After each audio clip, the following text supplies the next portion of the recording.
पाठ करेंगे। ओम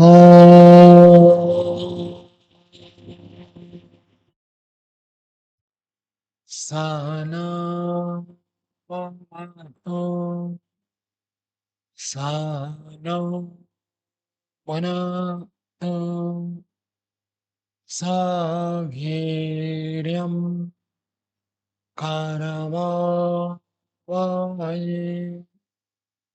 तेजस्विनावधीतमस्तु मा मे द्वेषावहै। ॐ शान्ति शान्ति शान्ति।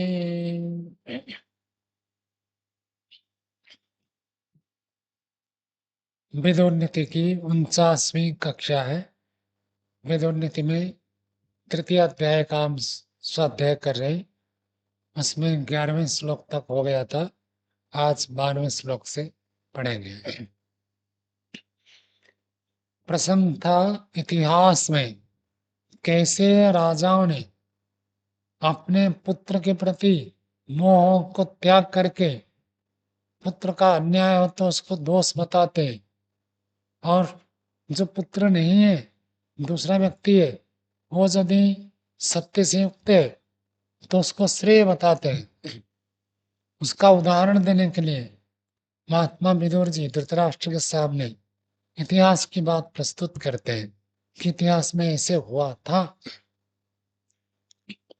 उस प्रसंग में केसिनी नामक एक राजकुमारी का स्वयंवर विवाह का प्रसंग है, और वहां दैत्य असुरों का जो प्रतिनिधि है विरोचन वहां जाकर पहुंचते हैं उस कन्या से विवाह करने के लिए। और सुधन्वा एक ब्राह्मण व्यक्ति है जो विद्वान है, तो कैसिनी कहती है उनको आने दीजिए, उसके बाद दोनों को देख लेंगे कौन श्रेष्ठ है। तो जो श्रेष्ठ है उन्हीं को ही वर्ण किया जाता है। स्वयंवर तो ऐसे ही होता है, सबसे श्रेष्ठ को चुना जाता है, वर्ण किया जाता है। तो उसी प्रसंग में विरोचन ने कहा आपको अभी भी संशय, तुम तो बहुत डरपोक हो, तुमको ये डर लग रहा है कि विरोचन से विवाह हो जाए, कभी इससे भी कोई श्रेष्ठ बच जाए। चलो मुझे कोई चिंता नहीं है, तुम जैसे कहती हो ऐसे मैं भी प्रतीक्षा करता हूँ, आने दीजिए उसको। तो केसिनी और विरोचन दोनों प्रतीक्षा कर रहे थे। उसी प्रसंग को आगे बढ़ाते हुए 12वें श्लोक में बताते हैं। विदुरोवाच अतीतायां च सर्वर्याम् उदिते सूर्यमण्डले अथा जगाम तं देशम् सुधन्वा राजसत्तम विरोचनो यत्र विभो केशिन्यासयिता स्थिता सुधन्वा च समागच्छत् प्रह्लादिं केशिनीं तथा। तो सुना रहे अतीतायाम च सर्वर्याम, अतीतायाम सर्वर्याम सप्तम व्यक्ति एक वचन। अतीत हो जाने पर सर्वर्याम, सर्वरी कहते हैं रात्रि को, तो रात्रि के बीत जाने पर और उदिते सूर्यमंडल है, सूर्य उदय हो जाए, तो रात्रि पार हो जाए, सूर्य उदय हो जाए, तो बहुत सारे लोगों की प्रतीक्षा रहती है। जो योग साधक होते हैं तो रात्रि पार हो जाए और सूर्योदय हो जाए तो साधना में लग जाते हैं। रात्रि कैसे पार हो जाए प्रतीक्षा करते हैं। ऐसे ही श्रमिक श्रम करके पैसा कमाते हैं, तो रात्रि में तो उनको विश्राम करना पड़ता है, तो अपेक्षा करते कैसे दिन हो और अधिक पैसा कमाए।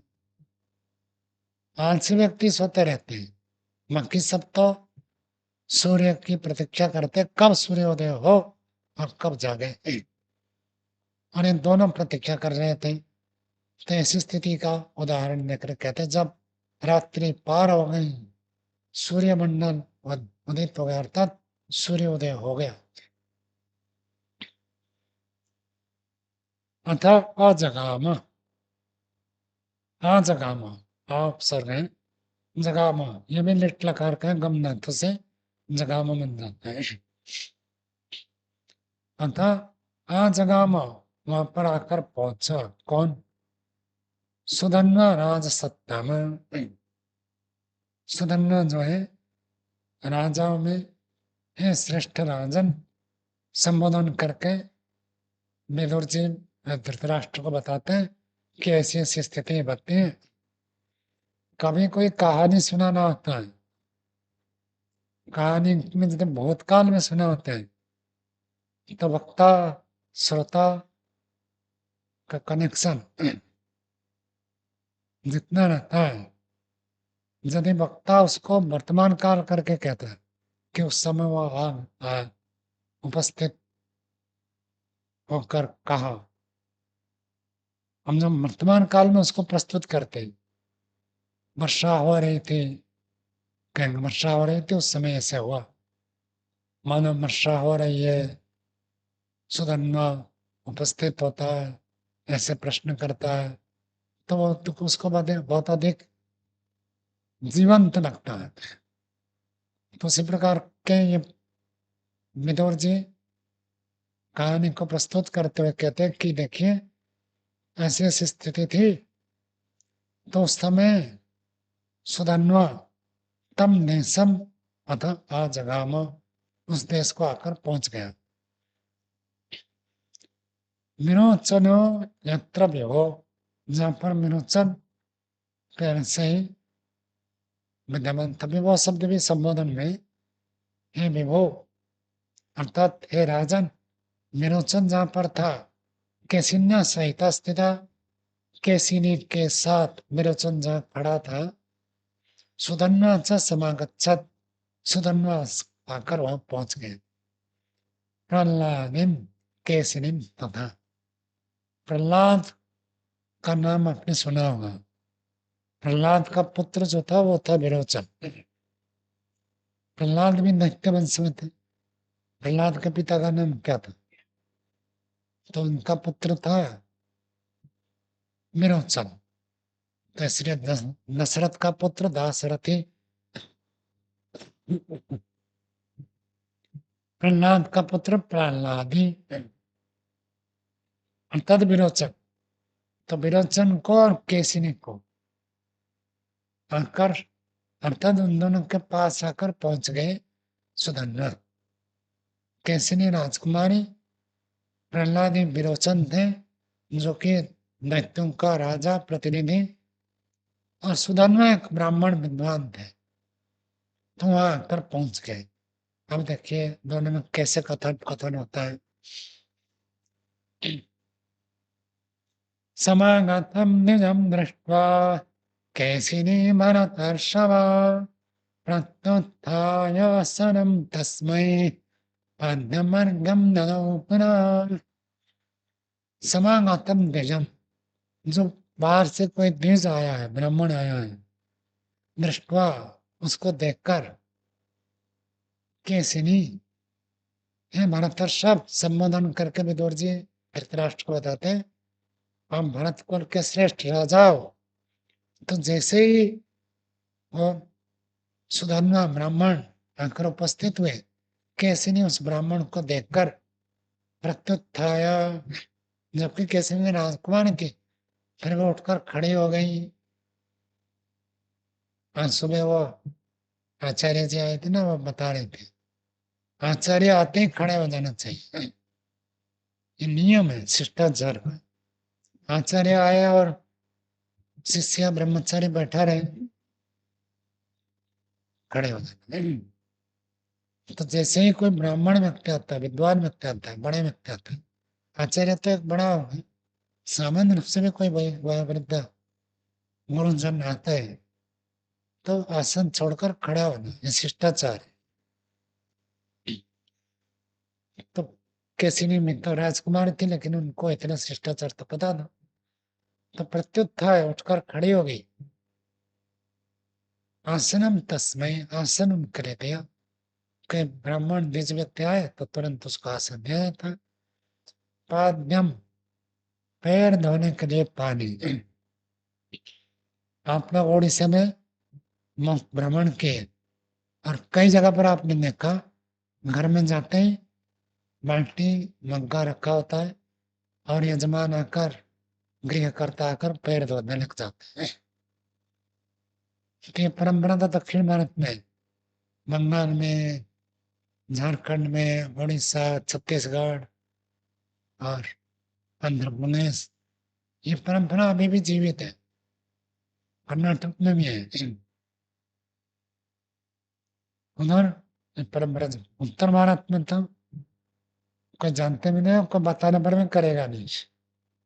वहां तो लोगों को बिना बताए स्वयं अपनी ओर से कर देता। हमने किसी को कहा थोड़ी ना, उनको और किसी ने कहा कि आपके घर आएंगे विद्वान, तो आप माना, स्वतः ही उनको ज्ञान है, परंपरा से करते हैं।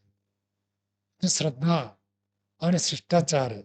कोई ब्राह्मण आता है, विद्वान आता है, करते हैं। और महामात्य चाणक्य जी के समय तक ये परंपरा चलती रही।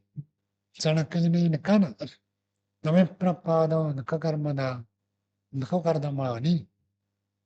तो जिनके घर में विप्र के पाद से कर्दम कीचड़ नहीं होता, अर्थात विप्र जहां नहीं आते, विप्र आने पर जहां पर पैर धोकर उनका सत्कार नहीं करते, स्मशान है,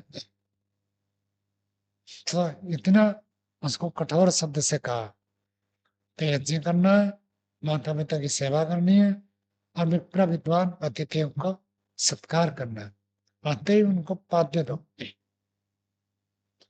अर्घ्यम, अर्घ्यम में पीने के लिए जो जल होता है उसको अर्घ्यम, पैर धोने के लिए जो पानी होता है उसको पाद्यम। ननव पुनः, ननव ये लिट लकार का प्रयोग है। दिया, किसी ने प्रदान किया।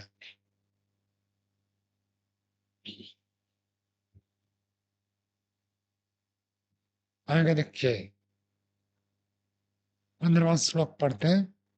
सुधन्वोवाच अन्नालभे हिरण्मयम् प्रह्लादेते मरासनम् एकत्वमुपसम्पन्नो नत्वा पयासा। इसके पीछे पृष्ठभूमि रह गई।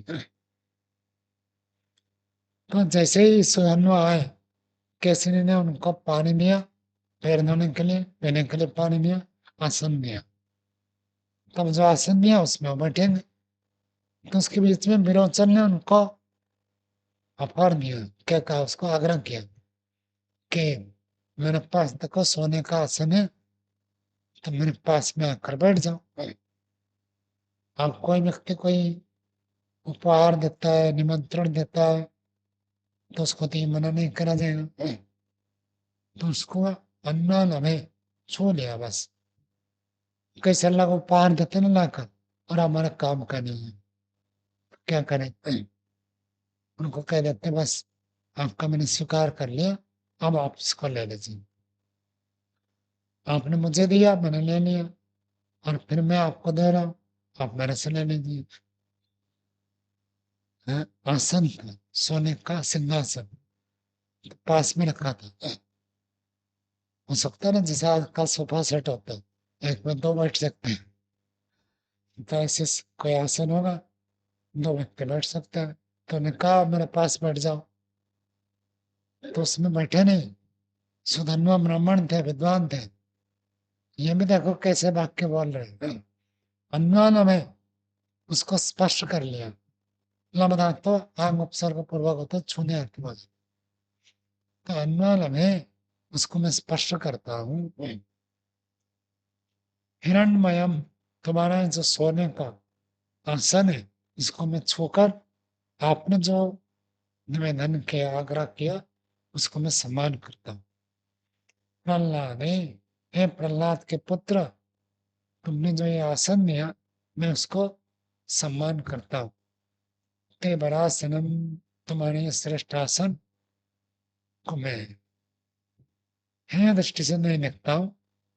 ये अच्छा है और आपने बैठने के लिए निवेदन किया, ये भी ठीक है, लेकिन अगला वाक्य क्या करे, एकत्वम उपसंपन्नो न तो आसे हम तो ऐसा, एकत्वम, तो मैं तुम्हारा बराबर का नहीं हूं। एक स्थान पर तुम भी बैठो और मैं भी बैठो, हम दोनों एक साथ बैठे कैसे हो? क्या श्लोक, विद्वान सर्वत्र पूज्यते, विद्वत्तम च नृपत्तम च नैवं तुल्यं कदाचन, स्वदसे पूज्यते राजा, विद्वान सर्वत्र पूज्यते। तब विद्वत्व और नृपत्व में कभी तुल्यता नहीं है। क्या तुम राजा हो, राज सिंहासन जैसे सोने का आसन है, तो सोने का आसन तुम ले रहे हो, ये तो राजा का आसन है। राजा तो अपने घर में ही पूजित होता है, लेकिन विद्वान तो अपने देश में भी और विदेश में भी सब जगह विद्वान पूजित होता है। तो इसलिए आजकल जो नेता है, तो जब तक नेता है 5 साल के लिए, तब तक पूजित होते, 5 साल पूरा होते गया, मैंने एक साइंटिस्ट है और रिटायर्ड होने के बाद भी पूजित होता है। कोई साइंटिस्ट विदेश जाएगा तो उसको ऐसे ही सत्कार मिलेगा जैसे वो नौकरी में होने पर मिलता है। सरकार की ओर से जाए, व्यक्तिगत जाए, उसको ऐसे ही मान्य होता है। और जो बड़े उच्च कोटि के विद्वान साधु संत भी हो जाते हैं विदेश, उनका मान अलग ही होता है। तो कहते एकत्वम उपसंपन्न न तो आसे, न निषेध करनी है, मैं एकत्व को प्राप्त हुआ, न तो आज से ऐसे नहीं बैठूंगा, अर्थात तुम्हारे साथ बैठ जाओ, तुम्हारा बराबर हो जाओ।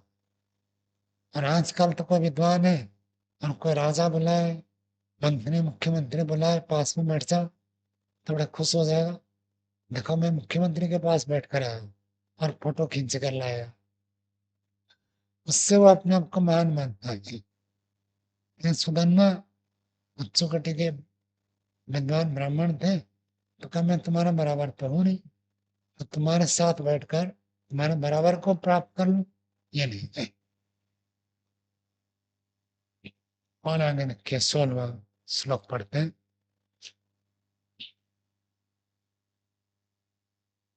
तवार्हते तु फलकम कुर्चमाप्यथवा वृषि सुधन्वन्नत्वमर्हसि मया स समासनम। तब विरचन को में गुस्सा आया, कहा अच्छा तुम ये कहते हो कि तुम मुझसे मेरे साथ बराबर नहीं बैठोगे, तो वो भी थोड़ा कड़क शब्द में बोल रहा है। तम, तवा अराते तु फलकम, तब का अर्थ तुम्हारा, तुम्हारे लिए तो अराते समर्थ होता है, तुम्हारे लिए पूजा का युक्त तो फलक है, लकड़ी का फट्टा। उड़ीसा में आपने देखा होगा पीढ़ा कहते हैं जिसको, पीढ़ा रखते हैं, उसके लकड़ी का होता है। पहले भोजन के समय पीढ़ा का प्रयोग करते थे, आजकल तो सब डाइनिंग टेबल हो गए और जिस नीचे भी बैठते हैं वो भी पीढ़ा का प्रयोग नहीं करते, मतलब बैठने के लिए पीढ़ा का प्रयोग करते थे। तो कहते लकड़ी का जो पीढ़ा, वो तुम्हारे लिए योग्य है, तुम कैसे सोने का आसन में मेरे पास बैठोगे। कूर्चम मापी अथवा वृषि कूर्चम, कूर्चम का अर्थ होता है नाभ, होता है नाभ से बना हुआ आसन। सोमयाग में नाभ का बहुत प्रयोग होता है। हाँ, नाभ, नाभ, संस्कृत में उसको दर्भ कहते हैं, कुशा भी कहते हैं, कुशा, कुशाल शब्द इसी से बना है, कुशाल नाती थी कुशाला, जो कुश है, उस नाभ भी कह देते हैं, नर्म, उसको बहुत पवित्र माना जाता है, तो याज्ञिक कर्म में उसका बहुत प्रयोग होता है। पूरे ये जैसे हमारा ये भवन है, इतनी जगह पूरा दाब बिछाते हैं, या जहाँ नीचे मिट्टी का स्थान होता है सब जगह बिछाकर उसको पवित्र करते हैं। फिर उसके बाद यज्ञ कर्म विधान है उसमें। तो घास घूस का बना जाता है ना, तो घास घूस का होता है, तो दर्भ का बनाते हैं आसन, और उसमें बैठकर यदि कोई उपासना करता है तो बहुत पवित्र स्थिति बनती है और उपासना में बड़ी गति होती है। इसे गीता में भी लिखा है। और महर्षि पाणिनि के लिए पतंजलि महाभाष्यकार ने प्रस्तुत किया पवित्र दर्भ पाणिनि। पाणिनि जो है पवित्र दर्भ का प्रयोग करके पूर्वाभिमुख होकर शुचि प्रदेश में, पवित्र देश में बैठकर इस सूत्रों की रचना की है। उसमें एक अक्षर भी गलत नहीं हो सकता। सूत्र गलत होने की तो बात ही क्या है, ऐसे कहते पतंजलि।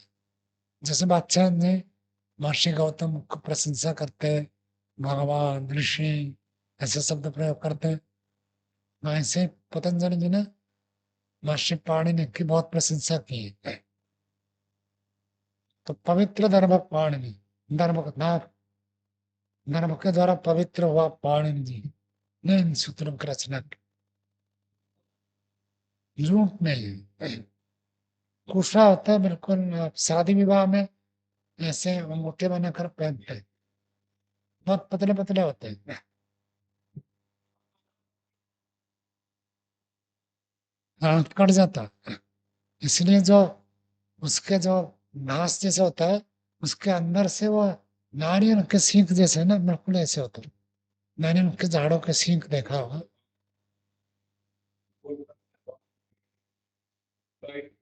हाँ, कुशा उसको यदि टेक्निक से निकालोगे वो पूरा निकलेगा, नहीं तो टूट जाएगा। और यदि जोर लगाओगे तो हाथ कटेगा, हाथ पूरा कट सकता है। कुशा जो निकाल पाया वो कुशल है।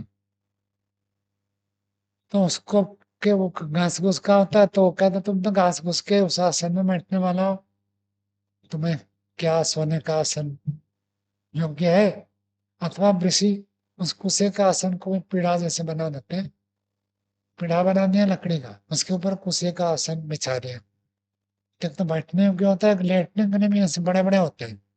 कुशा के चटाई जैसे होता है ना, चटाई जैसे होता है। या तो तुम उस आसन से बैठोगे, या तो कुशा के आसन से पीढ़ा बना लिया तो उसमें बैठोगे, लकड़ी के पीढ़े में बैठोगे। तुम्हारे लिए सोने का आसन का योग्य है। ऐसे सुधन्वन संबोधन, हे सुधन्वा, न तुम अर्हा असि, तुम इसके योग्य ही नहीं है। मया सा समासनम, मेरे साथ समान आसन में बैठ जाओगे, तुम इसके योग्य नहीं। पहले तो बुला लिया था, फिर कहा तुम मेरे के योग्य नहीं, क्योंकि इन्होंने कह दिया तुम मेरे योग्य नहीं, तो वो भी कह दिया तुम मेरे योग्य नहीं। तो सुधन्वा में छोड़ने वाले नहीं है। सुधन्वाच 17वां श्लोक पढ़ते। पिता पुत्रौ सा सीता भव विप्रौ क्षत्रियावपि वृद्धौ वैष्णौ च शूद्रौ च वितरेत वितरेतरम्। पिता पुत्र सह आस्था। सुधन्वा कहते देखो कौन किसके साथ बैठ सकता है। बाप बेटे साथ साथ बैठ सकते, पास पास बैठ सकते। बाप तो बेटे को प्यार करते ही है, तो बाप के पास में बेटा बैठ सकता, बेटे के पास में बाप बैठ सकता। सह आसिता, साथ साथ बैठे। नो विप्रो, दो ब्राह्मण, ये भी ब्राह्मण है वो भी ब्राह्मण है, पास पास बराबर बराबर बैठ सकते। क्षत्रिय वो भी, और दो क्षत्रिय, ये भी राजा है वो भी राजा है, दोनों पास पास बैठ सकते हैं। वृद्धौ वैश्यौ च शूद्रौ च, दो व्यक्ति वृद्ध है तो दो वृद्ध पास पास में बैठ सकते हैं। दो वैश्य दो व्यापारी है तो पास पास में बैठते हैं। हाइट में एक इकोनॉमिक क्लास होता है और एक बिजनेस क्लास होता बिजनेस का क्लास में बड़े व्यापारी लोग जाते, महंगा होता है टिकट, तो एक व्यापारी के पास दूसरे व्यापारी ही बैठेगा, आम आदमी तो बैठ नहीं सकते। शूद्र और तो शूद्र, ये भी सेवा करता है, वो भी सेवा करता है, दोनों पास पास बैठ सकते हैं। न न त्वा न तू अन्यो, इतने तरफ दूसरे कोई दूसरे के पास नहीं बैठ सकता है। आपको बताया ना मैं कि आचार्य आए तो खड़े हो जाए। आचार्य ज्ञानेश्वर जी के साथ 4 साल तक हमने कभी बैठा नहीं उनके सामने। एक बार अचानक कहे चलो मुंबई चलते हैं, तो ले गए, एक दिन का कार्यक्रम था, तो एक व्यक्ति के घर में गए, तो आचार्य जी सोफे में बैठे, तो कह दिया बैठो, ब्रह्मचर्य था मैं उस समय में। पहली बार मैं आचार्य के सामने बैठा, कुर्सी में ही नहीं बैठता था। दर्शनों में जब आया, 4 वर्ष तक कुर्सी में नहीं बैठा।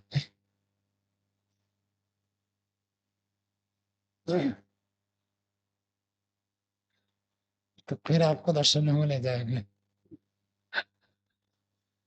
जब वहां आप अनुशासन में थे, तो अनुशासन का भंग क्यों करते हैं? ब्रह्मचारियों के लिए ऊंचा आसन का निषेध है। भगवान वालों मना किया ऊंचे आसन पर न बैठे। ये अब पढ़कर देखो क्या लिखा है। ऐसे स्थान पर बैठे जहाँ को उठने को न कहे। और आपको एक कहानी बता देता हूँ। स्वामी ब्रह्म वेदानंद जी पहले मेरठ प्रभात आश्रम में पढ़ते थे। जितने भी हमारे वैदिक गुरुकुल है ना, गुरुकुल में भी गुरु परंपरा बहुत विशेष ध्यान देते हैं। गुरु शिष्य में जो व्यवधान है वो बना रहता है सब जगह। किसी गुरुकुल में केवल स्वामी सत्यवती जी ने ये छूट कर देते, शिष्य को खुलकर बात करें, खुलकर अपने अभिव्यक्त अभिप्राय को प्रकट करें। यदि उनके ऊपर ज्यादा करेंगे तो संकोच करेंगे, तो डर के मारे कह नहीं सकते, तो योग में विशेष प्रगति नहीं होगी। तो खुलकर छूट देनी। स्वामी सत्यवती जी तो इतने खुले थे, पूछ लेते थे, हमको भी पूछा और कोई पूछते थे कि हमारे व्यवहार में आपको कहाँ गलती दिखाई देती तो बताओ। ओ, मृत्यु ब्रह्म में जब आप पढ़ोगे मिलेगा आपको। सबको पूछ लेते थे क्या गलती लगता है आपको बताओ। क्या मैं ही पूछ रहा हूँ तो आपको संकोच करने का, ये निसंकोच भाव स्वामी जी ने शिष्यों को दिया। अन्य किसी गुरु ने अपने शिष्य को दिया, पौराणिक में तो संभव ही नहीं। आर्य समाज में भी अन्य जगह पर ऐसे नहीं है। स्वामी जी की परंपरा में ही प्रचलन है।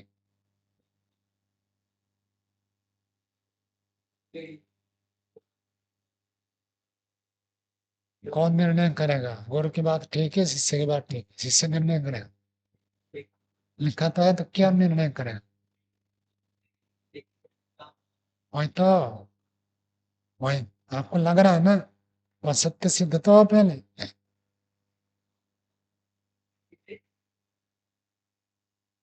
हाँ तो वही कह रहा हूं मैं, अपनी गलती दिखता नहीं है। जिनको अपनी गलती नहीं दिखते है उनको दूसरों की गलती ही दिखती है। मास्टर दयानंद ने जो लिखा उसको आपने समझा, हम नहीं समझे क्या? या और आचार्य लोग नहीं समझे? आपको ही समझ में आया? और महर्षि दयानंद ने जो बातें लिखी वो सब कहाँ गए? दिबा मास सबसे लिखा है नहीं लिखा है? वो कहाँ गए? क्यों सो जाते हैं? सो क्यों जाते हैं? तो महर्षि दयानंद ने कहा पहले उसका पालन करो। मास वही आपको दिखता है। कौन सा? जिसमें दूसरे का दोष हो और अपने का ना हो। बोलना नहीं है, हाथ खड़े करके बोलना है। आपको बोलना है तो हाथ खड़े करके बोलना है। हाँ वो बता दिया ना आपको, स्पष्ट बता दिया आपको।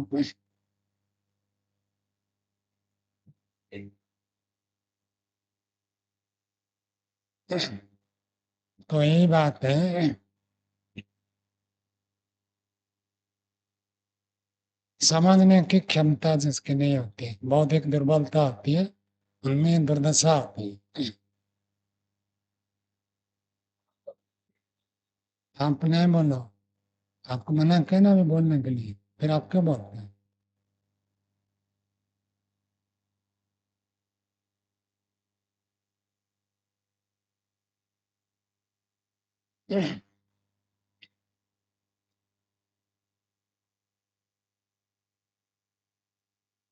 तो कौन कौन साथ में बैठ सकते हैं, इसकी चर्चा हो रही थी।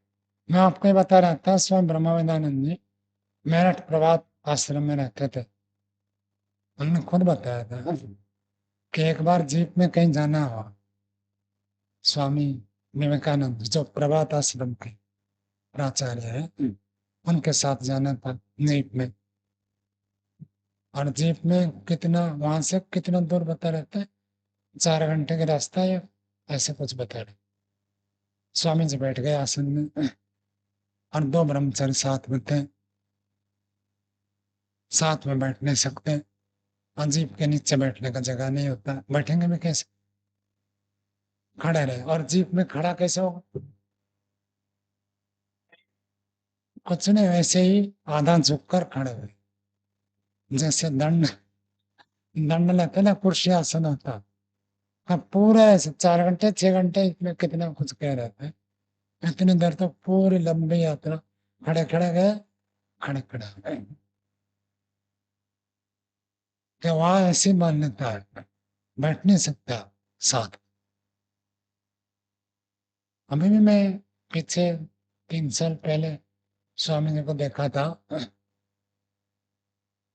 यही हरिद्वार में, नहीं हरिद्वार में आए थे। डीएवी का एक प्रोग्राम था, डीएवी के प्रोग्राम में वो आए थे। तो 4 ऐसे तो अभी तो बहुत वृद्ध हो चुके हैं, तो सेवा में 6 ब्रह्मचारी आए थे उनके साथ। अब कैसे आए थे, तो सभा तक तो वो आ नहीं पाए, फिर उनको ई रिक्शा भेजा गया, ई रिक्शा में बैठ कर आए। पैदल में चलने की अभी शक्ति नहीं है, बहुत वृद्ध हो चुके हैं। तो उनके तो ऐसे रहता है। और हम गए भी थे एक बार प्रभात आश्रम में, सब ब्रह्मचारियों को ऐसे पास में तो बैठने का प्रश्न ही नहीं उठता। किसी भी गुरुकुल में, आपको बताया था ना एक बार, आचार्य संदीप जी जो सोनीपत हरियाणा में रहते हैं, नौजड़ के स्नातक है, उनका एक ब्रह्मचारी आकर मेरे पास बैठ गया था। खाट में शायद बैठा था मैं, शायद खाट में बैठ गया था वो। तो उनको देख लिया, ऐसे डांट लगाई उनको। तो कहा नहीं, स्वामी ने नहीं कहा बैठने के लिए। मैंने कहा, मैंने कह दिया बैठने के लिए। कहा नहीं, आपने तो कहा, यानी इनको तो इतना विवेक होना चाहिए। का चटाई नहीं लेकर नहीं बैठ सकते थे, नीचे नहीं बैठ सकते थे, पास में बैठ गए और इतने जोर से उसको डांट लगा। तो पास में बैठना भी एक बड़ी बात होती है, साथ साथ बैठना। स्वामी सत्यवती जी ने तो पूरा ऐसे रखा है सबको। एक तरफ आचार्य ज्ञानेश्वर जी बैठते थे, एक तरफ उपाध्याय विवेक भूषण जी बैठते थे, शिविर में प्रवचन करते थे। स्वामी जी ने ऐसे ऊंचा नीचे रखा नहीं है। लेकिन जो दर्शन योग में जो आसन है, जो आचार्य का आसन है, हम लोग प्रवचन करते लेकिन आचार्य के आसन में नहीं बैठते, ऐसे जो आसन लगा रहता था उसको हटा देते थे जब हम आत्मनिरीक्षण लेते थे अथवा कक्षा लेते थे। बाद में तो संन्यास लेकर चले गए, उसके बाद आचार्य जी वहीं से आ गए और आसन पर। लेकिन आचार्य के प्रति बहुत रखा। और गीता में भी एक श्लोक में आता है, आचार्य उपासनम शौचम। आचार्य की उपासना, उपासना का अर्थ क्या होगा,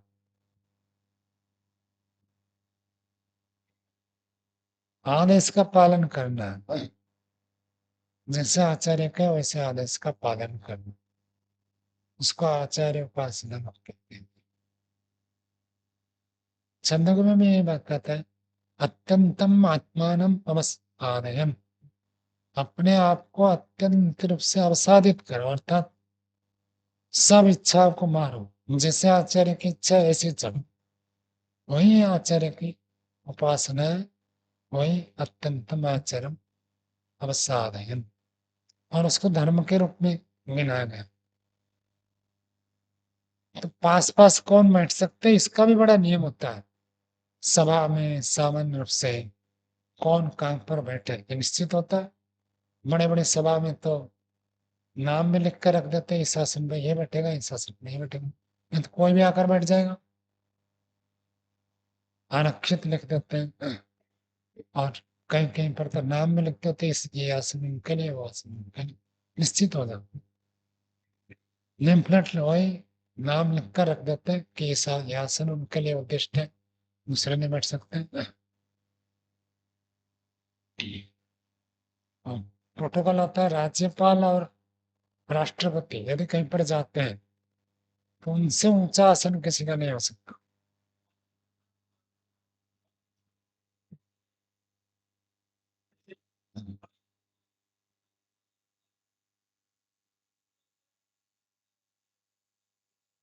वही रहता, वानप्रस्थ में भी ऐसे ही मान लो।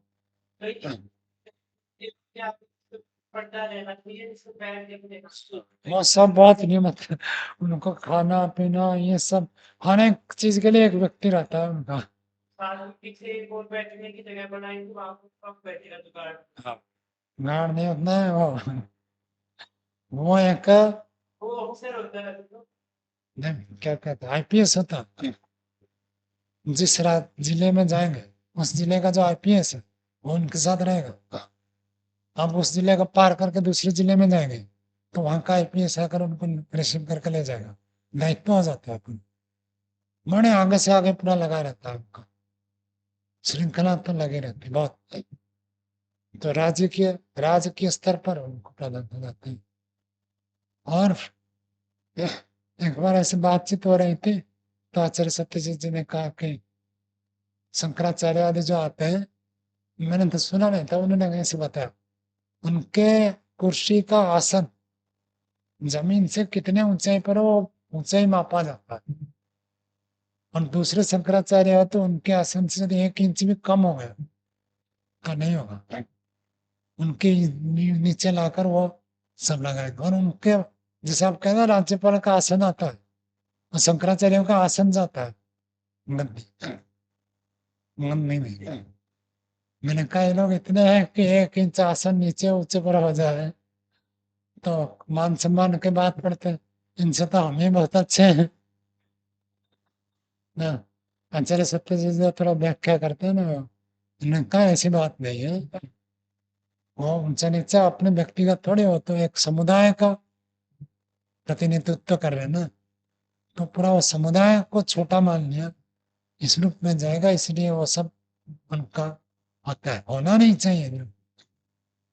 आसन के छोटे नीचे किसी एक की बात ऐसे आई थी, मेरा कभी नाम ध्यान नहीं रहा, चैतन्य महाप्रभु या ऐसे किसी का नाम है, वो बड़े बड़े विद्वानों की सभा लगी थी, तो सभा में सबका आसन ऐसे होता है, किसका इतना ऊंचा, किसका उतना, उसके नीचे वाला आसन किसका, ये सब फिक्स होगा।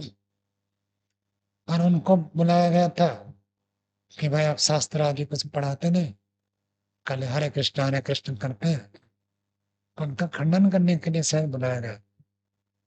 तो ये जब बड़े बड़े लोग आएंगे तो उनमें पहले पैर धोया जाएगा, जो पैर धोने का कीचड़ होता है वो जाकर वहीं बैठ गए, मंच ऊपर है, बहुत दूर है, और वहीं से बैठ गए।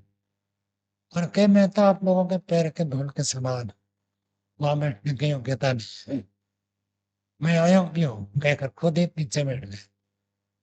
फिर जब पूछे तो प्रश्न का उत्तर कोई उत्तर नहीं, वो तो ठीक है, वो तो बड़ा चढ़ा कर करते ही लोग भाई। तो साथ बैठने का भी एक होता है, कौन किसके साथ बैठे, कौन किसके पास बैठे। अब देखो गुरु जी इतने वृद्ध है, लेकिन वो बड़ा आसन देखो तो विशेष आसन हमको दे देते हैं। अब संकोच होता है, मना करे तो वो स्वीकार नहीं करते। अब उनकी बात माने या हमारी सौहार्दता का रक्षा कर, वो सुनते ही नहीं, तैयारी नहीं होती, कहते नहीं नहीं आप इसमें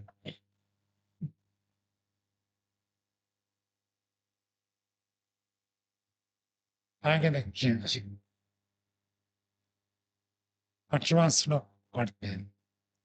पिता हि ते समासीनम् उपासीतैव मामगनाः माला सुखैरितो गेः न त्वं किञ्चन बुध्यसे। पिता ही ते समासीनम।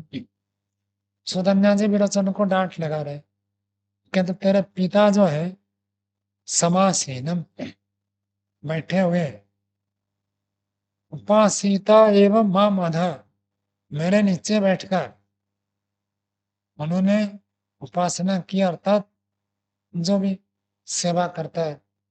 वैदिक परंपरा में ऐसे है ना, कोई उच्च कोटि के विद्वान है तो राजा भी अपना आसन छोड़कर खड़ा हो जाता है। जैसे कुल गुरु वशिष्ठ का नाम बहुत प्रसिद्ध है। वशिष्ठ जी आते हैं तो राजा भी अपने आसन छोड़कर खड़ा हो जाता।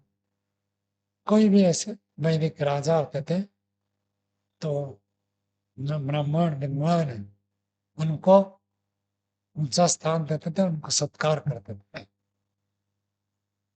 और जैसे राजसभा है, राजसभा में तो राजा का आसन ऊंचा होगा, लेकिन जब किसी विद्वान ब्राह्मण सन्यासी के पास जाएंगे तो सन्यासी आसन में बैठा हो, नीचे बैठते राजा लोग। जनक और याज्ञवल्क्य का प्रसंग में ऐसे सुनने में आता। सभा में जाए तो ऊंचे में बैठे होंगे, लेकिन जब याज्ञवल्क्य जी के पास जनक जाएंगे तो याज्ञवल्क्य ऊंचे आसन में बैठे होंगे, अपने आसन में बैठे होंगे, वो खड़े नहीं होंगे, राजा जाकर नमस्ते करके नीचे बैठा। ये परंपरा है। आजकल भी जो राजनेता होते हैं जब किसी धर्मगुरु के पास जाते हैं तो धर्मगुरु से उनका आसन ऊंचा नहीं हो, नीचे बैठते। कई लोग तो सामान्य श्रोता वर्ग में ही बैठा था वही।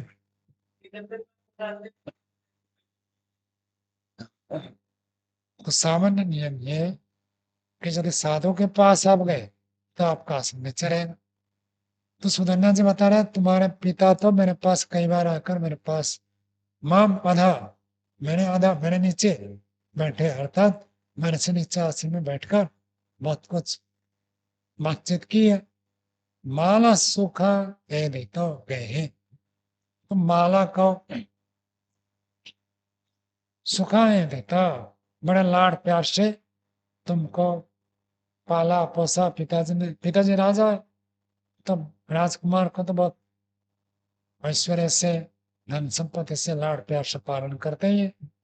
क्या तुमको ऐसे लाड़ प्यार से बढ़ाया है घर में, न तुम किंचन बुद्धि से, तुम कुछ भी समझ नहीं पा रहे हो। तुम समझते हो कि मैं बराबर नहीं हूँ, मैं छोटा नहीं हूँ, मैं बड़ा हूँ, ऐसे जो समझ रहे हो। तुम्हारे पिता तो मेरे से नीचे आसन पर बैठकर अनेक बार बातचीत की है, शास्त्र की चर्चाओं। अब विरोचन के पिता विरोचन से विवाह कर लिया, सुधन्या जी भी विवाह कर लिया, तो विरोचन के पिताजी तो आयु में तो बहुत बड़े होंगे। तो उनको ये नहीं कहना चाहते कि वो छोटे हैं, क्योंकि महर्षि मनु ने क्या वाक्य बनाया, अज्यो भाई, अज्यो भवती भाई वाला। जो अज्ञानी है वो बालक होता है, चाहे वो आयु से कितने में बड़े हो जाए। यदि ज्ञान की दृष्टि से न्यूनता है इसको बालक कहा जाएगा। और ज्ञानी है तो वृद्ध होता है, ज्ञान वृद्ध है। वयोवृद्धि की चर्चा नहीं है, ज्ञान वृद्धि की चर्चा है। तो जिसके पास ज्ञान है उसको ऊंचा माना जाता है। कहना तुम अभी बच्चे हो, तुम समझ नहीं पा रहे हो, लेकिन तुम्हारे पिताजी ठीक समझते हैं।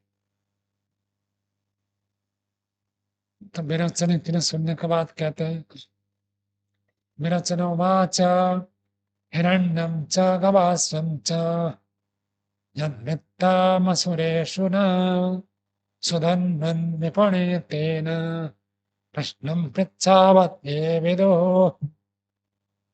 अब विरोचन कहने लगा तुम अपने को बड़ा कहते हो, मैं अपने को बड़ा कहता हूँ। तो तुम अपने को बड़ा कहोगे, मैं अपने को बड़ा कहोगे, तब तो बात बनेगी नहीं ना। दो व्यक्ति में यदि ऐसे चलेगा तो निर्णय तो होगा नहीं। क्या चलेगा? दोनों बराबर बराबर, वो भी कहेगा तू बड़ा, तू छोटा मैं बड़ा, दूसरा कहेगा तू छोटा मैं बड़ा, तो इसको क्या कहेंगे? प्रकरण सम। प्रकरण सम में आएगा ना, वो भी ऐसे कर रहा है, ये भी ऐसे कर रहा। प्रकरण की तो अतिवृत्ति अनतिवृत्ति चलती रहे, समाप्त हो गए नहीं। तो कहीं इससे तो बात बनेगी नहीं, तो इसके लिए शर्त लगाए। तो शर्त लगाए, दूसरों को जाकर पूछ लेंगे, और दूसरा व्यक्ति जो कह देगा शर्त तो उसके पास हो जाएगा। कभी किसी के साथ शर्त लगाया नहीं लगाया? कभी नहीं लगा? लगाया। हमारा है जीता है, जीते भी है हारे भी है। कई बार लगाओगे तो कई बार जीत भी जाओगे, कई बार हार भी जाओगे। तो विरोचन जी शर्त रख रहे हैं, हिरण्यम च गवास्वम च, कहते जितने सारे सोना है वो सारा के सारे सोना।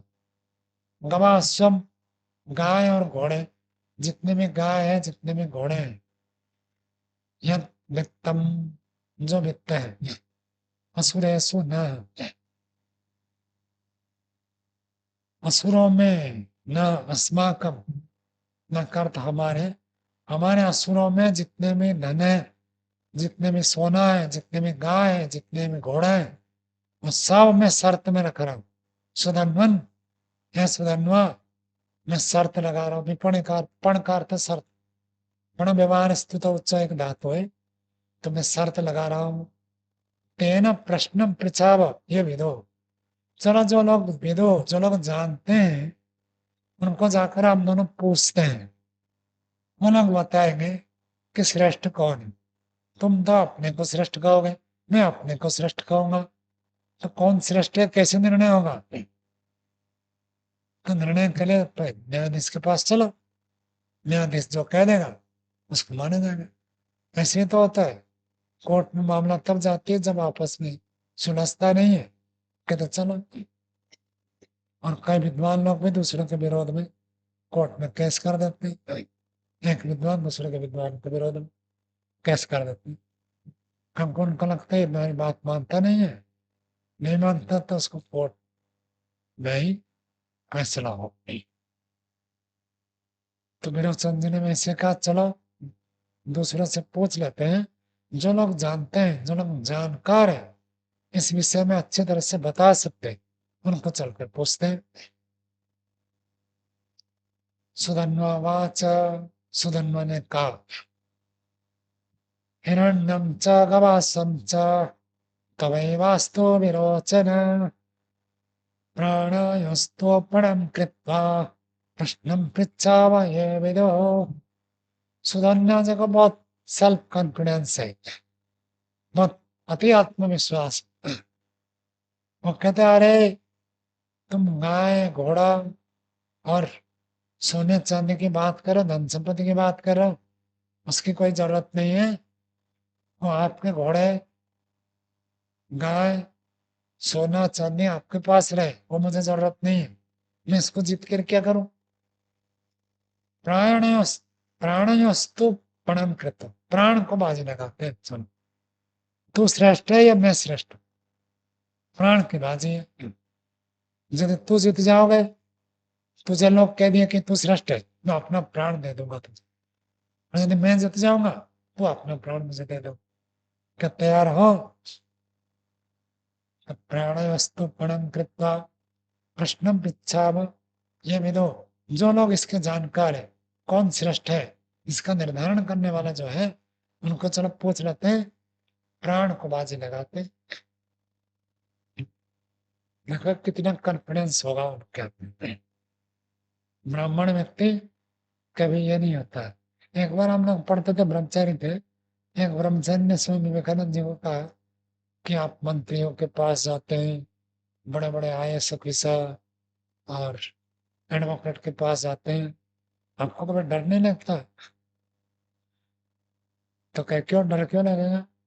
मेरे विषय पर मैं इतना स्पष्ट हूँ, मुझे इतना आत्मविश्वास है, मैं जो जानता हूँ ठीक ही है। जिसको खुद को शंका होती, उसको डर लगता है।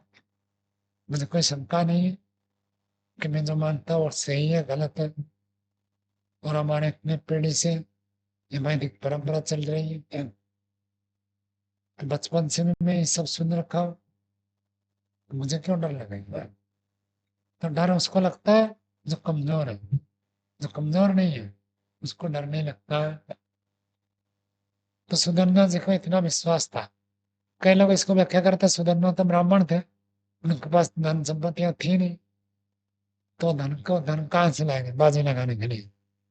वो तो बाजी लगा देगा कि भाई 1 किलो सोना, 1 किलो सोना ये कहाँ से लाएंगे, तो सोना तो है नहीं, तो अपने प्राण है, प्राण की बाजी लगा सकते, प्राण सबसे मूल्यवान है। प्राण तो धन संपत्ति से भी अधिक मूल्यवान है।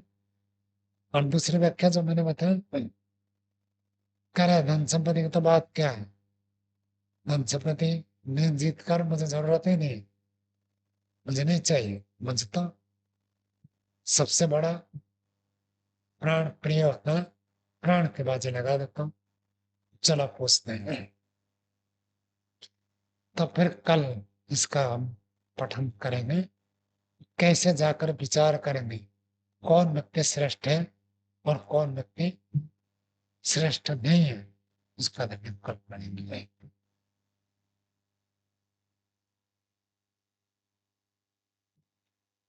ओम